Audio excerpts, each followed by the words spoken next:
Ils sont venus réitérer leur soutien à la vision de la ministre de l'Éducation nationale et de l'alphabétisation. Les membres de l'association des chefs d'établissement et adjoints du secondaire de Côte d'Ivoire, ACACI, ont échangé avec la ministre Mariatou Koné. École de qualité, amélioration des conditions de travail, respect scrupuleux du calendrier scolaire et lutte contre la fraude pendant les examens de fin d'année, des sujets au centre de cette rencontre. Nous repartons très satisfaits. Elle a montré le rôle et la responsabilité du chef d'établissement et nous sommes prêts à travailler main dans la main pour que l'école ivoirienne soit une école de qualité, une école d'excellence. La ministre de l'Éducation nationale et de l'alphabétisation, Mariatou Koné, a exhorté l'association des chefs d'établissement et adjoints du secondaire de Côte d'Ivoire à s'engager pleinement pour un système éducatif de qualité. L'école n'a pas de couleur politique. L'école n'a pas d'ethnie. L'école n'a pas de religion. On doit pouvoir travailler ensemble pour améliorer la qualité de notre système éducatif. Le président de la République m'a mis en mission avec une vision.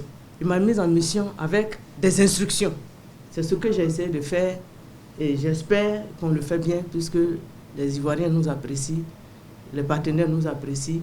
Les cas de fraude sont en train de baisser de façon drastique. Et je voudrais profiter pour vous demander de redoubler d'ardeur parce que sur la question des fraudes, les chefs d'établissement ont un rôle important à jouer. En Côte d'Ivoire, l'année académique 2024-2025 est placée sous le thème « Soyons des citoyens responsables pour une école de qualité ».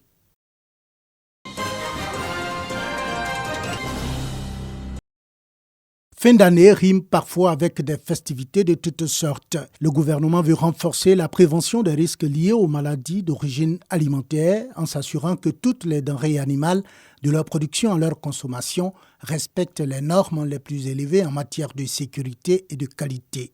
C'est ainsi que le ministre des Ressources animales et halieutiques justifie la mise en place des équipes de contrôle et d'inspection sanitaire et vétérinaire. Les agents inspecteurs ici présents, constitués en équipe, ont pour mission de surveiller, de contrôler, ainsi que de garantir que les produits mis à la disposition du public sont conformes aux standards sanitaires nationaux et internationaux.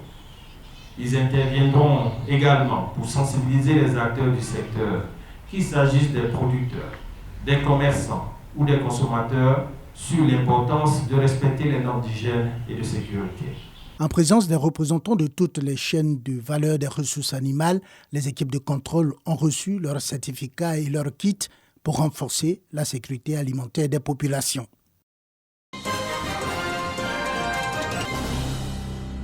Après les civilités coutumières, le colonel Bleu Louan Charlemagne, par ailleurs président de la Fédération ivoirienne de Maracana et de discipline assimilée, a dès l'entame de cette visite remercié Sa Majesté Aoulaye Nana Tanoé Désiré Paul pour avoir été la première autorité à donner la première cola financière de l'organisation de cette Coupe du Monde de Maracana.